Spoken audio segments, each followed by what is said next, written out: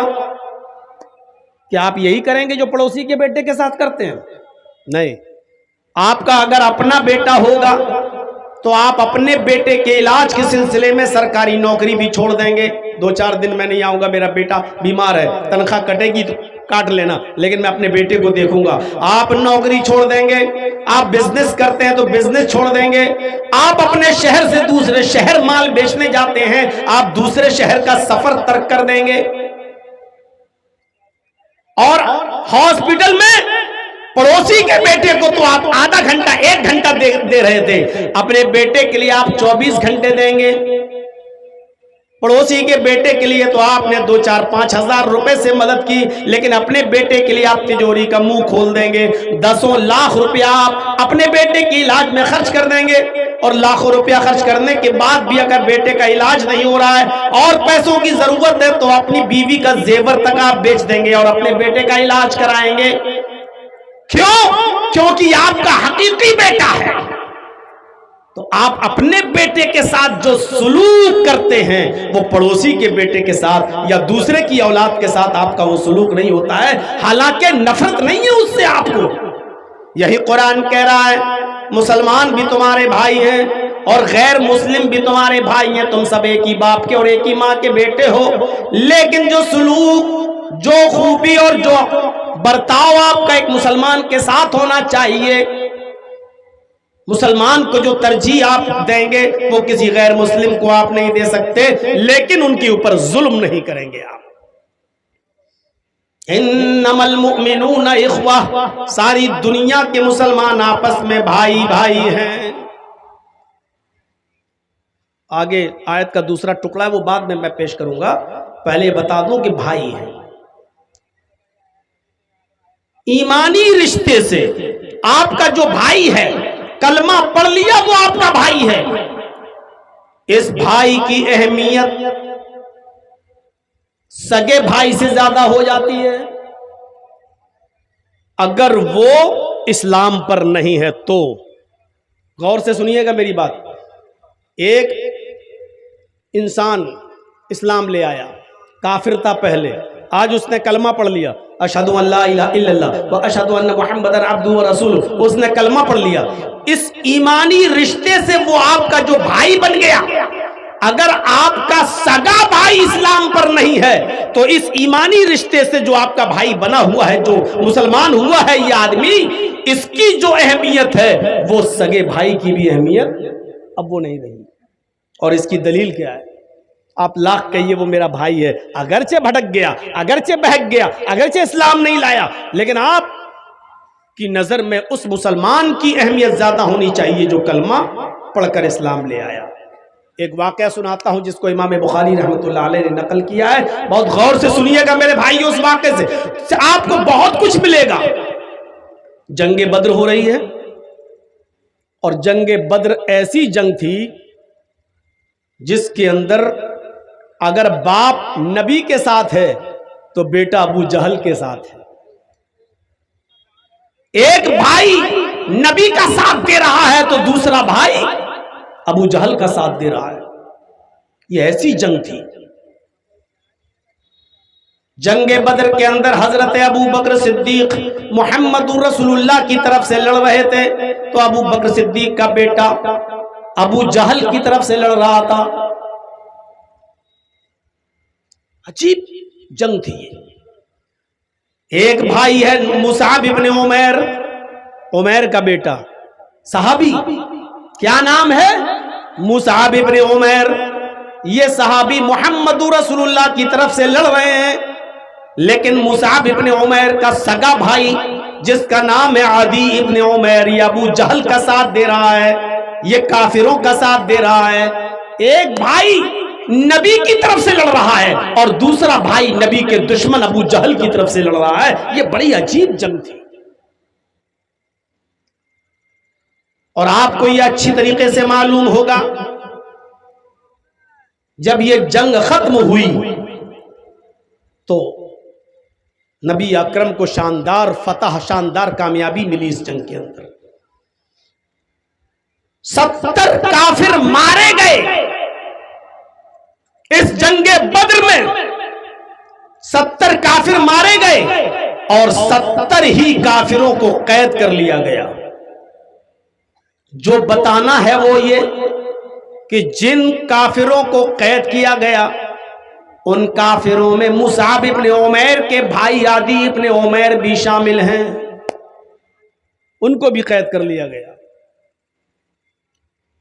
اللہ کے نبی صلی اللہ علیہ وسلم نے صحابہ کو حکم دیا کہ ان کافروں کے پیروں میں بیڑیاں ڈال دو۔ منظر دیکھیے میرے بھائی، ان کافروں کے پیروں میں بیڑیاں ڈال دو۔ صحابہ کرام ان کافروں کے پیروں میں بیڑیاں ڈالنے لگے تاکہ یہ رات میں بھاگ نہ جائیں۔ بیڑیاں ڈالتے ڈالتے ڈالتے ڈالتے عدی ابن عمیر کا نمبر آ جاتا ہے۔ ایک صحابی عدی ابن عمیر کے پیروں میں بیڑیاں ڈال رہے ہیں، وہیں مصعب ابن عمیر کھڑے ہو کر دیکھ رہے ہیں کہ میرے بھائی کے پیروں میں بیڑیاں ڈالی جا رہی ہیں۔ تو مصعب ابن عمیر کہتے ہیں اس کو ٹائٹ کر کے باندھو، یہ بیڑی کو ذرا ٹائٹ کرو، کس کے زور سے، اور تالا ذرا اچھی طریقے سے لگانا، اچھی طریقے سے لاک کرنا۔ یہ بیڑیاں توڑنے میں ماہر ہے، ایکسپرٹ ہے، کبھی بھی بیڑی توڑ کر بھاگ سکتا ہے۔ یہاں سے ٹائٹ کرو، ایسے اس کو جکڑو تاکہ بیڑی نہ توڑ سکے۔ یہ کون کہہ رہا ہے؟ مصعب ابن عمیر۔ کس کے لیے؟ اپنے سگے بھائی عدی ابن عمیر کے لیے۔ عدی ابن عمیر نے دیکھا یہ تو بڑا گڑبڑ کر رہا ہے میرا بھائی، میرے بارے میں کہہ رہا بیڑیاں یہاں سے ٹائٹ کرو، یہاں سے ٹائٹ کرو۔ اگر اس نے اپنی مرضی سے ٹائٹ کروا دیا تو میں تو بھاگ ہی نہیں پاؤں گا۔ تو عدی ابن عمیر کو غصہ آیا اپنے بھائی کے اوپر اور زور سے چیختے ہوئے چلاتے ہوئے بولا، آئے مصعب، کیسا بھائی ہے تو؟ شرم نہیں آتی تجھے؟ عدی اپنے بھائی کو مخاطب کر کے کہتا ہے کہ آئے مصعب، کیسا بھائی ہے تو؟ شرم نہیں آتی تجھے؟ تو میرے بارے میں کہتا کہ بیڑی یہاں سے ٹائٹ کرو، یہاں سے کس لو، یہاں سے لاک کر دو تاکہ یہ بھاگ نہ سکے اور بیڑی توڑ نہ سکے۔ تو اپنے بھائی کے لیے یہ بات کہہ رہا ہے؟ کیسا بھائی ہے؟ شرم آنی چاہیے تجھے۔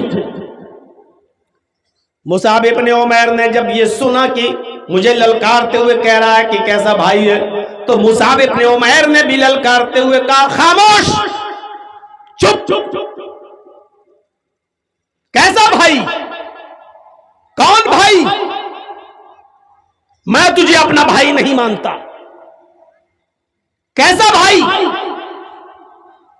عدی نے کہا، اے مصعب، کیا میں تیرا بھائی نہیں ہوں؟ مصعب نے کہا، نہیں، میں تجھے اپنا بھائی نہیں مانتا۔ پھر عدی بولا، اے مصعب، کیا تیرا باپ عمیر نہیں ہے؟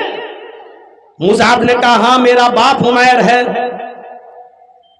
عدی نے کہا، میرا باپ بھی عمیر ہے۔ کیا تیری رگوں میں تیرے باپ عمیر کا خون نہیں دوڑ رہا ہے؟ مصعب نے کہا، ہاں میری رگوں میں میرے باپ عمیر کا خون دوڑ رہا ہے۔ عدی نے کہا، میری رگوں میں بھی میرے باپ عمیر کا خون دوڑ رہا ہے۔ کیا تیری ماں میری ماں نہیں ہے؟ مصعب نے کہا، ہاں تیری ماں میری ماں ہے۔ کہا، جب تیرا باپ عمیر ہے، تیری ماں میری ماں ہے، اور تیری رگوں میں بھی عمیر کا خون دوڑ رہا ہے، اسی عمیر کا خون میری رگوں میں بھی دوڑ رہا ہے، تو پھر میں تیرا بھائی کیسے نہیں ہوں؟ مصعب ابن عمیر نے کہا، یہ سچ ہے کہ تو عمیر کا بیٹا ہے، یہ سچ ہے کہ تیری رگوں میں عمیر کا خون دوڑ رہا ہے، لیکن تو میرا بھائی نہیں ہے۔ عدی نے جھنجلاتے ہوئے کہا، پھر تیرا بھائی کون ہے؟ جب تو خون کے رشتے کو ترک کر رہا ہے، چھوڑ رہا ہے، تو یہ بھی بتا دے کہ پھر تیرا بھائی کون ہے؟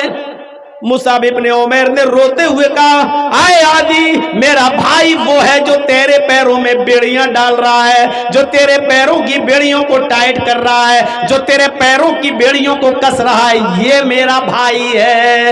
اس لیے کہ میرے اس بھائی نے کلمہ پڑھا ہے اشہدو ان لا الہ الا اللہ و اشہدو ان محمدن عبدہ و رسولہ. میرے اس بھائی نے کلمہ پڑھا ہے اور تو نے کلمہ نہیں پڑھا ہے. میرا بھائی وہ ہے جو تیرے پیروں میں بیڑیاں ڈال رہا ہے. بڑے بڑے متقیوں کے آج تقوے پگھل جائیں گے. بڑے بڑے داڑھی والوں کی داڑیاں آج ان کے سر جھکا دیں گی.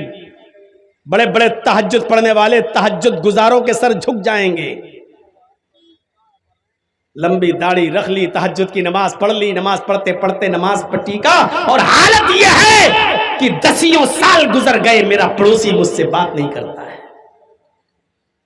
حالت یہ ہے کہ میرا بھائی پڑوس میں ہے مسلمان, لیکن شادی میں ہمارے ہاں نہیں آتا ہے, نہ ہم اس کو بلاتے ہیں, ترک کیے ہوئے ہیں, اس کو چھوڑے بیٹھے. نہیں, ہمارے بیٹے کی شادی میں وہ نہیں آئے گا, ہماری بیٹی کی شادی میں وہ نہیں آئے گا, تیرے بیٹے کی شادی میں ہم نہیں آئیں گے. اور مونچھیں اتنی تاؤ والی کہ آج کے بعد خوشی اور غم سارے رشتے ختم, موت مٹی ختم, تیرے جنازے میں ہم نہیں آئیں گے, میرے جنازے میں تو مت آ. اور ہیں کون ہم؟ محمد اسلم, محمد اکرم, محمد اظہر, محمد فلاں. نام کیا ہے ہمارا؟ اسلامی نام. ہیں کون ہم؟ مسلمان. اور اپنے بھائیوں سے ناراض, اپنے بھائیوں کو چھوڑے بیٹھے ہوئے ہیں.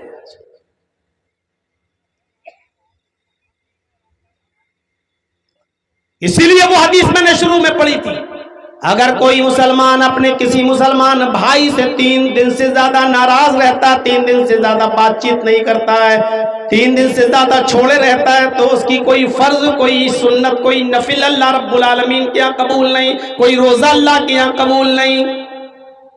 نماز کا معاملہ کتنی بڑی اہمیت نماز کی ہے. یہ وہ نماز جو نہ خوشی میں معاف, نہ غم میں معاف, جو نہ خوشی میں معاف, نہ غم میں معاف. 8 لڑکیوں کے بعد اللہ نے آپ کو ایک لڑکا دیا ہے. کتنی بڑی خوشی ملی آپ کو, مارے جشن منا رہے ہیں. ماشاءاللہ آج میرے گھر میں بیٹا پیدا ہوا. ارے 6-7 لڑکیوں کے بعد اللہ نے آج لڑکا دیا ہے. آپ خوش ہیں کہ آج بیٹا ہوا. اسی وقت آواز آتی ہے حی علی الصلاۃ. اس خوشی میں اتنے مدہوش مت ہو جاؤ, نماز کا وقت ہے, تمہیں اس خوشی میں بھی نماز پڑھنا ہے. 6-7 بیٹیوں کے بعد اللہ نے ایک بیٹا دیا ہے. بیٹا جوانی کی دہلیز پر قدم رکھ چکا ہے, اس کی شادی کے لیے بیٹی دیکھ, لڑکی دیکھ رہے ہیں آپ. اچانک آپ کے بیٹے کا ایکسیڈنٹ ہوتا ہے. 7 لڑکیوں کے بعد ایک لڑکا ملا, جوان ہو چکا ہے, اس کا رشتہ لگ چکا ہے, لیکن آج ایکسیڈنٹ ہو گیا, وہ مر گیا ہے. اب غور کرو, ایک ہی بیٹا تھا 7 بیٹیوں کے بعد, آج وہ لڑکا بھی آپ کے سامنے مرا پڑا ہے ایکسیڈنٹ میں, اس کی باڈی رکھی ہوئی ہے, آپ کی آنکھوں میں آنسو ہیں, آپ کے اوپر قیامت پہاڑ بن کر ٹوٹی ہوئی ہے, غم کا پہاڑ آپ کے اوپر ٹوٹا ہوا ہے. اور اس موقع پر آواز آتی ہے حی علی الصلاۃ. آپ کو غم برداشت کرتے ہوئے اس موقع پر بھی آپ کو نماز پڑھنے کے لیے جانا ہے. اس سے اندازہ لگا سکتے ہیں آپ نماز کا مقام کیا ہے. اللہ کو کتنی پیاری ہے یہ نماز, جو خوشی میں بھی معاف نہیں, غم میں بھی معاف نہیں, بیماری میں بھی معاف نہیں.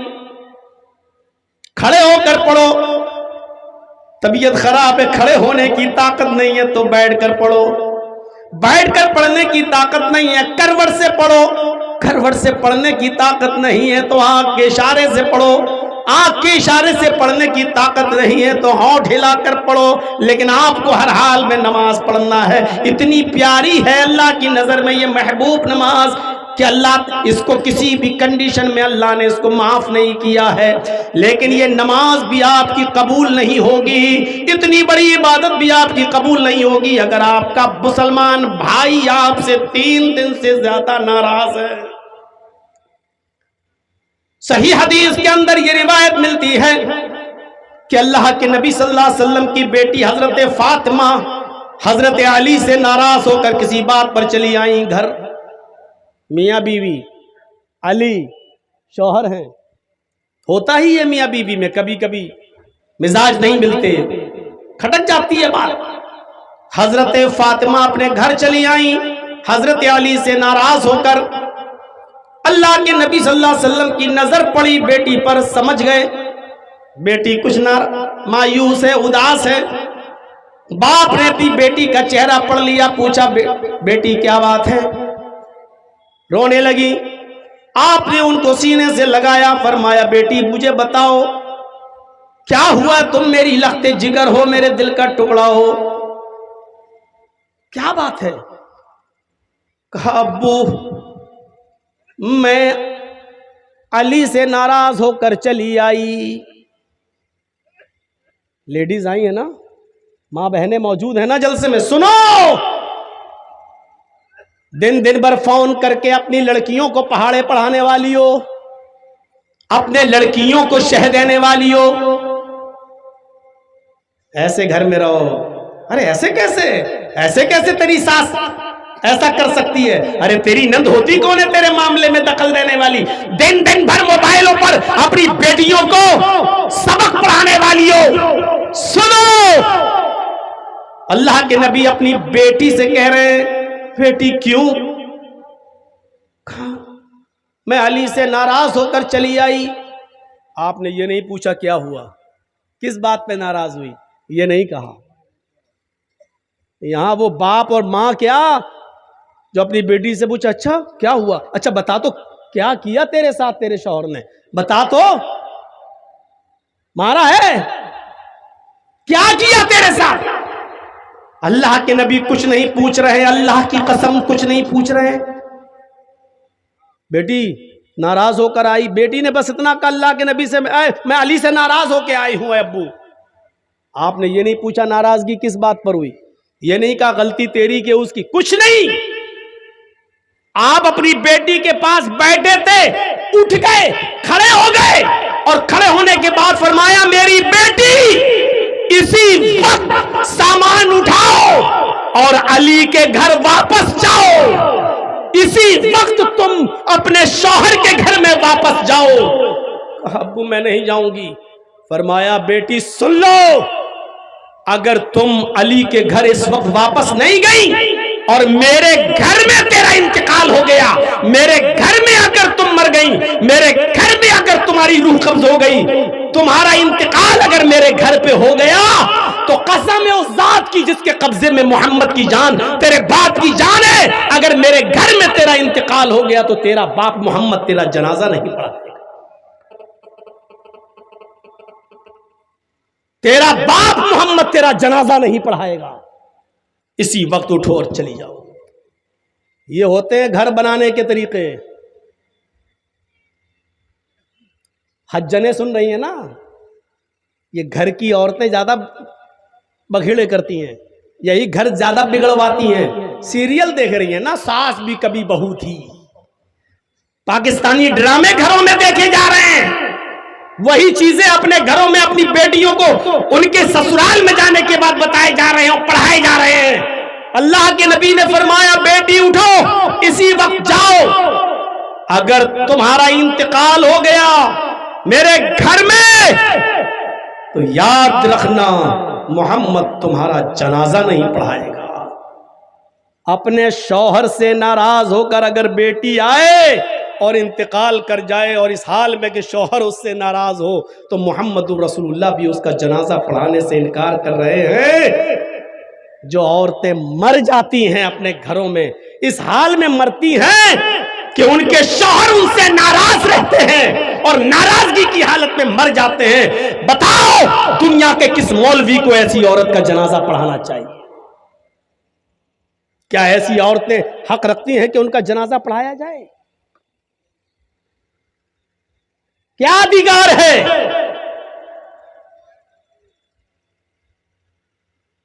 غلطی بھی نہیں پوچھ رہے ہیں. جاؤ پہلے گھر جاؤ، گھر پہنچو، میں آؤں گا، دونوں کی گفتگو سنوں گا، جس کی غلطی ہوگی اس کو سمجھا دوں گا، لیکن ابھی گھر جاؤ۔ یہاں کیا ہوتا ہے؟ اچھا بیٹی بیٹھ جا، اب ناک نہ رگڑوا دوں تو کہنا، اس کے باپ کو بھی بلاؤں گا، اس کے بھائی کو بھی بلاؤں، اور جو لوگ 4 آدمی بیچ میں پڑھے تھے ان کو بھی بلاؤں گا، تم آئے تھے رشتہ لینے کے لیے، اور اپنے گھر کے 10 چکر نہ لگوا لے تب تک بیٹی کی ڈولی نہیں اٹھتی، تب تک بیٹی رخصت نہیں ہوگی گھر سے۔ شرم کرو بے غیرتو، لڑکیوں کے گھر اسی طریقے سے بگڑوائے جاتے ہیں، بیٹیوں کے گھر اسی طریقے سے بگڑوائے جاتے ہیں۔ بات تھوڑی سی آگے نکل گئی۔ یہ ہے میرا بھائی جو تیرے پیروں میں بیڑیاں ٹائٹ کر رہا ہے۔ ایمانی رشتہ خونی رشتے سے بڑھ کر حضرت مصعب ابن عمیر نے اس رشتے کی پرواہ نہیں کی جو باپ کا خون تیری رگوں میں دوڑ رہا ہے، نہیں، میرا بھائی یہ ہے جو تیرے پیروں میں بیڑیاں ڈال رہا ہے۔ ایمانداری کے ساتھ بتائیے، ایمانی رشتے سے جو ہمارے بھائی ہیں جنہوں نے کلمہ پڑھا، ان کے ساتھ ہمارا کیا سلوک ہونا چاہیے، کیا برتاؤ ہونا چاہیے، کیا معاملے ہونا چاہیے؟ اگر یہاں ہاتھ اٹھوائے جائیں آپ سے اور اسٹیج پر بیٹھے ہوئے سب سے، اگر ہاتھ اٹھوائے جائیں، بتاؤ ہے کوئی جو اپنے کسی مسلمان بھائی سے ایسا کوئی آدمی ہے جو ناراض نہ ہو، کسی سے اس کے تعلقات خراب نہ ہو، سب سے اس کی بول چال ہو، ایک آدمی بھی ایسا نہیں کہ جس سے اس کی رنجش ہو، دشمنی ہو؟ تو میں نہیں سمجھتا ہوں اس محفل میں کوئی ایک آدمی الا ماشاءاللہ جس کا ہاتھ اٹھے اور جو یہ کہہ سکے کہ میری کسی سے لڑائی نہیں ہے۔ اگر ہم اسٹیج پر بھی ہاتھ اٹھائیں تو اسٹیج پر بھی کوئی مولوی، خود مولوی جرجیز بھی ایسا نہیں نکلے گا میرے بھائیوں جو یہ کہہ سکے کہ میرا کسی سے کوئی لڑائی اور میری کسی سے کوئی دشمنی نہیں ہے۔ سب سے تعلقات ہونے کے باوجود ہم پھر بھی یہ کہنے پر مجبور ہو جائیں گے کہ اس سے دشمنی میں ضرور رکھتا ہوں جس نے مجھے جیل پہنچایا تھا۔ اس بات کا اعتراف کرنے میں مجھے کوئی برائی محسوس نہیں ہو رہی ہے، جو سچائی ہے وہ ہے۔ ہم بھی اس پیمانے میں پورے نہیں اتریں گے، اس حمام میں سب ننگے نظر آئیں گے۔ بہت آسان نہیں ہے کسی کی غلطی کو معاف کر دینا، بہت آسان نہیں ہے کسی بھائی کی غلطی کو معاف کر دینا، اور معاف کرنا یہ بہت بڑے دل گردے کا کام ہے۔ وہ حبار ابن اسود جس نے اونٹنی کو کچوکا لگایا اور حضرت زینب نیچے گر گئی، حمل تھا پیٹ میں، ساقط ہو گیا، حمل ضائع ہو گیا، اور اسی صدمے سے حضرت زینب انتقال کر گئی۔ اور جب مکہ فتح ہوا اور حبار ابن اسود سامنے آیا تو کہنے لگا کہ آپ نے سب کو معاف کیا، مجھے بھی معاف کر دو۔ آپ نے کہا تیرا جرم کیا ہے؟ کہا میں نے اونٹنی کو کچوکا لگایا، آپ کی بیٹی زینب حاملہ تھی، گر گئی، پیٹ میں حمل تھا، بچہ مر گیا، اسی صدمے سے آپ کی زینب بھی مدینے میں انتقال کر گئی۔ صدمہ وہی تھا۔ آپ نے کہا تو میری بیٹی زینب کا قاتل ہے؟ اس نے سر نیچے کر لیا۔ آپ نے کہا معافی مانگنے آیا ہے؟ اس نے کہا جی۔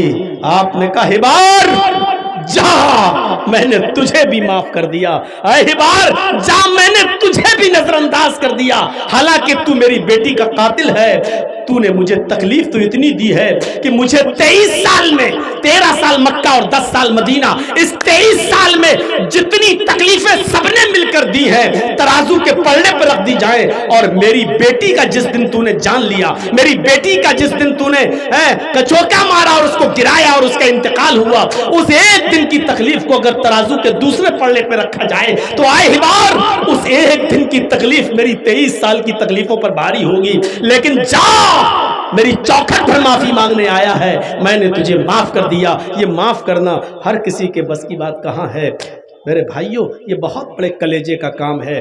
یہ آپ نے تعلیم اس لیے دی ہے کہ میرے بھائیوں جب میں ایک کافر کو معاف کر سکتا ہوں تو اگر کسی مسلمان سے بہت بڑی غلطی ہو جائے تو ایک مسلمان ہونے کی حیثیت سے تم اس کو معاف کیوں نہیں کر سکتے؟ کرو۔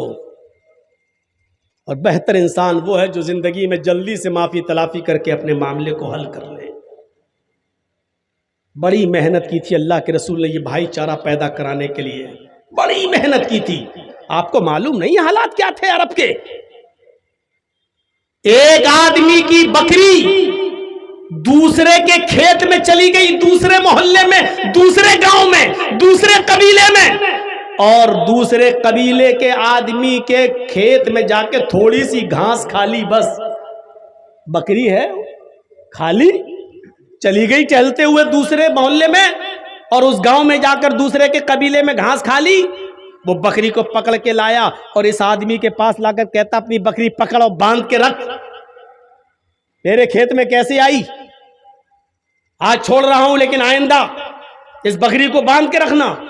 یہ آدمی بھی تیش میں آ گیا، ارے بکری ہے چلی گئی تو کیا ہوا، تھوڑی سی گھاس کھا لی تو کیا ہوا ہے، تو اتنا غصہ ہو رہا ہے؟ اسی پہ تو میں ہو گئی بس۔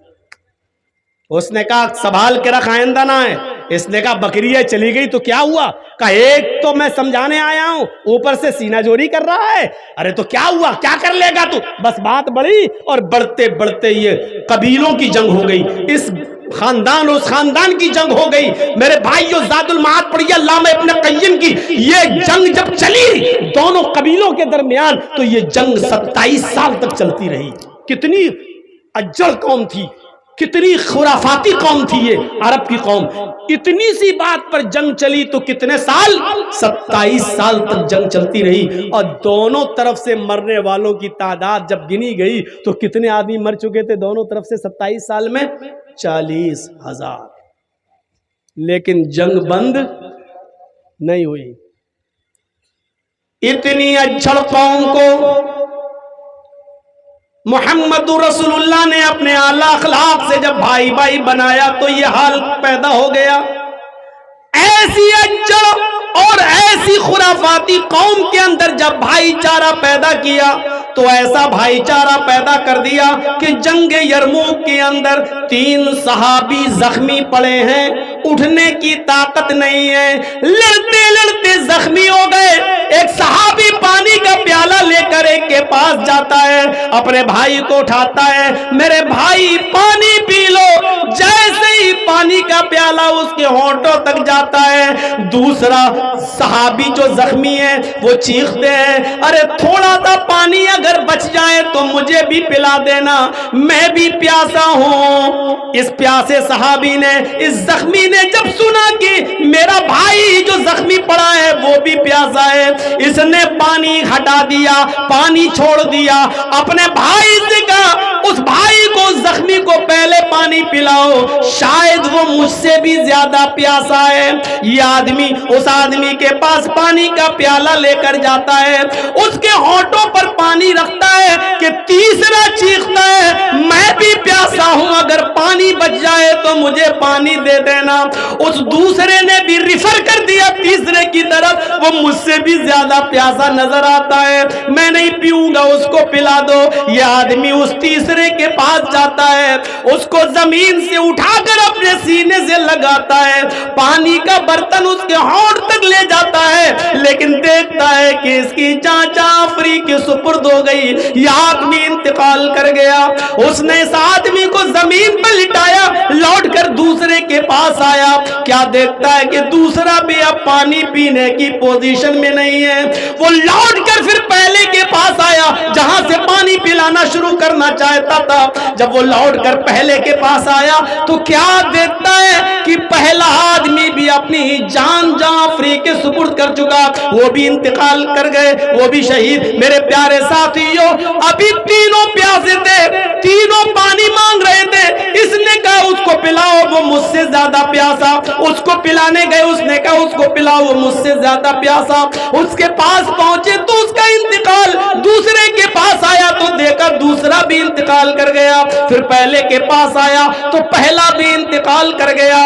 جو قوم بکری کے گھاس کھا لینے کی وجہ سے 27 سال تک لڑتی ہو، اس قوم کی حیوانیت اور جانوریت کو مٹا کر اللہ کے نبی نے ایسا بھائی بھائی بنا دیا کہ جو لوگ 40 ہزار آدمیوں کے مرنے کے بعد بھی جنگ بند نہیں کرتے تھے، وہ ایک دوسرے کے لیے اپنی جان دینے والے بن گئے، ایک دوسرے کے لیے اپنی جان نچھاور کرنے والے بن گئے۔ اسی منظر کو قرآن نے یوں بیان کیا، وَذُكُرُوا نِعْمَةَ اللَّهِ عَلَيْكُمْ إِذْ كُنْتُمْ أَعْدَاءً فَأَلَّفَ بَيْنَ قُلُوبِكُمْ فَأَصْبَحْتُمْ بِنِعْمَتِهِ إِخْوَانًا۔ او لوگو تم اللہ کی اس نعمت کو یاد کرو جو اس نے تمہارے اوپر کی ہے، تم اللہ کی اس نعمت کو یاد کرو جو اس نے تمہارے اوپر برسائی ہے۔ تم آپس میں ایک دوسرے کے دشمن تھے، تم آپس میں ایک دوسرے کے حریف تھے، فَأَلَّفَ بَيْنَ قُلُوبِكُمْ، اللہ نے تمہارے دلوں میں محبت پیدا کر دی، فَأَصْبَحْتُمْ بِنِعْمَتِهِ إِخْوَانًا، تو تم میری نعمت محمد رسول اللہ کی تعلیم کی وجہ سے فَأَلَّفَ بَيْنَ قُلُوبِكُمْ فَأَصْبَحْتُمْ بِنِعْمَتِهِ إِخْوَانًا، آپس میں بھائی ہو گئے، ایک دوسرے کے دشمن تھے تم جانو کے، اب ایک دوسرے کے لیے تم اپنی جان دینے والے بن گئے، یہ بھائی چارہ ہوتا ہے۔ بتاؤ پورے آپ کے اس علاقے میں بھگیا میں، بشن پور میں اور منرو اور آپ کا یہ چلے جائیے خرد منیان اور پورا علاقہ صاحب گنج کا، اور ایک آدمی مجھے ایسا بتاؤ، ایک آدمی ایسا بتاؤ، 10 سال پرانا ریکارڈ اٹھا کر بتاؤ، 20 سال پرانا ریکارڈ اٹھا کر بتاؤ کہ ایک مسلمان نے کسی دوسرے مسلمان کے لیے اپنی جان دی ہو، کسی ایک مسلمان نے دوسرے کے لیے اپنی جان نچھاور کی ہو، ایسا کوئی ایک مثال پیش کر کے دکھاؤ۔ ایسا بنا دیا اللہ کے نبی جناب محمد رسول اللہ۔ وَاذْكُرُوا نِعْمَةَ اللَّهِ عَلَيْكُمْ إِذْ كُنْتُمْ أَعْدَاءً، یاد کرو اللہ کی اس نعمت کو جو اس نے تمہارے اوپر کی ہے، تم آپس میں ایک دوسرے کے دشمن تھے، إِذْ كُنْتُمْ أَعْدَاءً، ایک دوسرے کے دشمن تھے تم، خون کے پیاسے تھے تم، فَأَلَّفَ بَيْنَ قُلُوبِكُمْ، اللہ نے تمہارے دلوں میں محبت ڈال دی، فَأَصْبَحْتُمْ بِنِعْمَتِهِ، تم اللہ کی نعمت سے یعنی محمد رسول اللہ کی تعلیم سے آپس میں بھائی ہو گئے۔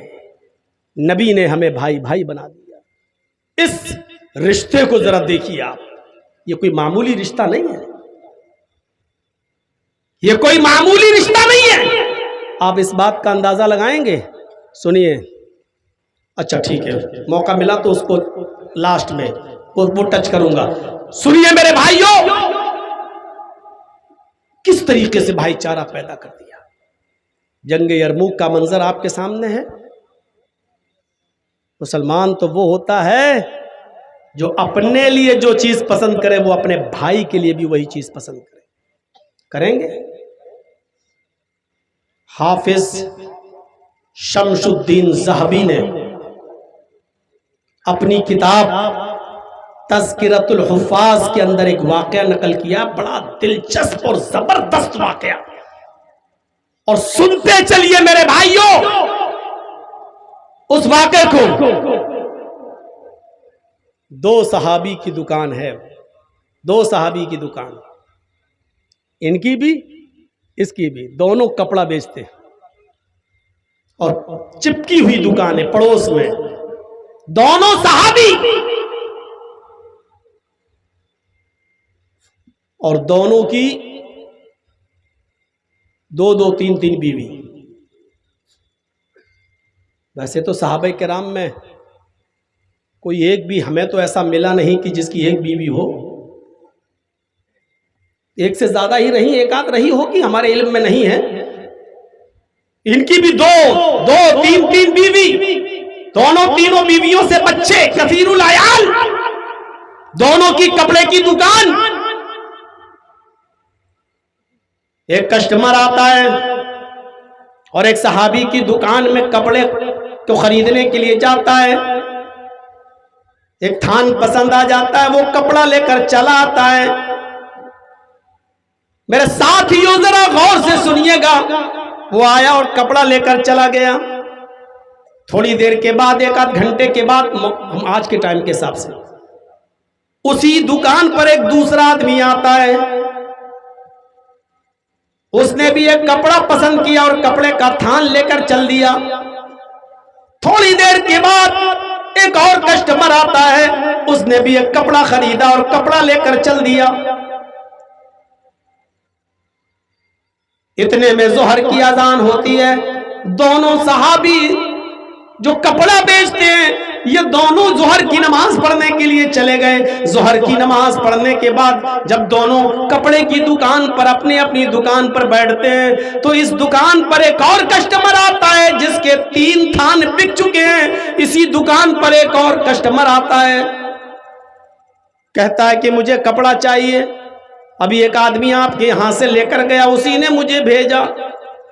اب یہ صحابی پریشان ہے، کپڑا تو میرے پاس ہے، 3 میرے بک چکے ہیں، چوتھا بھی کسٹمر ہے، میرے پاس کپڑا بھی موجود ہے، لیکن سوچ دیکھیے کیا کہتے ہیں دل میں کہ میرے تو 3 کپڑے بک چکے ہیں، مجھے اتنی پروفٹ ہو چکی ہے کہ آج میرے گھر میں چولہا جل جائے گا، میری بیوی اور میرے بچے پیٹ بھر کے کھانا کھا لیں گے، لیکن میرے پڑوسی بھائی، میرے پڑوس میں جس کی دکان ہے کپڑے کی، اس بھائی کا ایک بھی کپڑا نہیں بکا ہے، صبح سے کوئی کسٹمر اس کے پاس نہیں آیا ہے، اس کی بھی بیوی ہے، اس کے بھی بچے ہیں، اس کے گھر میں بھی تو چولہا جلنا چاہیے، اس کے گھر میں بھی تو کھانا پکنا چاہیے۔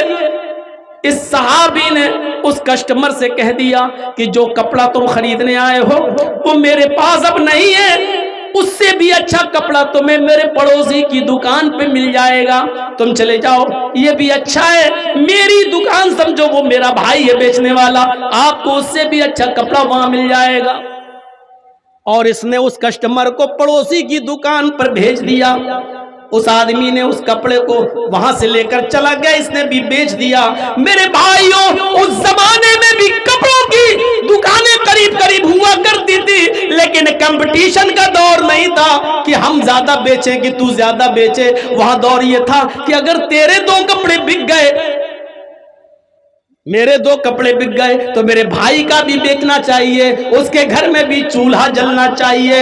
میرے بھائیوں، یہی تعلیم تھی جناب محمد رسول اللہ صلی اللہ علیہ وسلم نے۔ یہاں بے ایمانوں نے یہ چکر بنا لیا، مولانا صاحب میرے پڑوس میں بھی کپڑے کی دکان کھل گئی، سارے کسٹمر میرے وہاں بھاگ گئے، ایسا کوئی تعبیذ دو جو ہم اپنی دکان کے سامنے گاڑ دیں، اس کی دکان کے کسٹمر بھاگتے ہوئے میرے پاس آ جائیں، اور آج کے یہ بے ایمان کٹ ملے دھڑا دھڑ تعبیذ دیتے، تیرے گھر میں برکت ہوگی، تیری دکان چلے گی، اس کی دکان بند ہو جائے گی۔ ارے محمد رسول اللہ نے جو تعلیم دی تھی وہ تعلیم ایسی تھی کہ دونوں کی دکانیں چلیں، دونوں اپنے گھر کے چولہے جلائیں، دونوں کے گھروں میں اور دکانوں میں خیر و برکت ہو۔ لیکن آج صورتحال یہ ہو چکی ہے کہ ہماری یہاں دکان ہے، بغل میں ایک اور کسٹمر آ رہا ہے، ہم دور سے ہی چلاتے ہیں بھیا ادھر آؤ ادھر آؤ ادھر آؤ۔ کبھی آپ نے دیکھا ہوگا گوشت کی دکانیں، چکن کی دکانیں، بڑے کے گوشت کی دکانیں لائن سے لگی ہوئی ہیں، اور مچھلی وچھلی بک رہی ہے بازار میں، تو آپ دیکھیں گے ایک آدمی ادھر آئیے ادھر آئیے، ارے اٹھ کے بھاگتا بھی ہے، پکڑ کے ارے لائیے ہم آپ کو دیتے ہیں، ارے آپ کو ایسا گوشت دیں گے آپ یاد کریں گے، پھر ہماری دکان سے ہی آپ ہمیشہ خریدیں گے۔ آپ آج کے اس دور کو دیکھیے اور اس زمانے کو دیکھیے، جو اپنے لیے پسند کرو وہ اپنے بھائی کے لیے پسند کرو۔ اس حدیث پر کون عمل کر رہا ہے؟ کون؟ اور ماشاءاللہ ہیں مسلمان۔ ابھی کل جمعہ ہے نا، خیر میں تو جا رہا ہوں وہاں پڑھانے کے لیے گڈا میں لل مٹیا، اب اشتہار بھی نکل گیا، اب کل دیکھیے گا ماشاءاللہ مسجد میں جگہ تک نہیں ملے گی، نظر آئیں گے مسلمان سب، ربانی صاحب آپ کے ہاں جمعہ پڑھائیں گے، مسجد بھر جائے گی، مسلمان آئیں گے سب نظر، لیکن پوچھو مسلمان تو وہ ہے جو اپنے لیے پسند کرو وہ دوسرے کے لیے بھی، اپنے بھائی کے لیے بھی وہی پسند کرتا ہے۔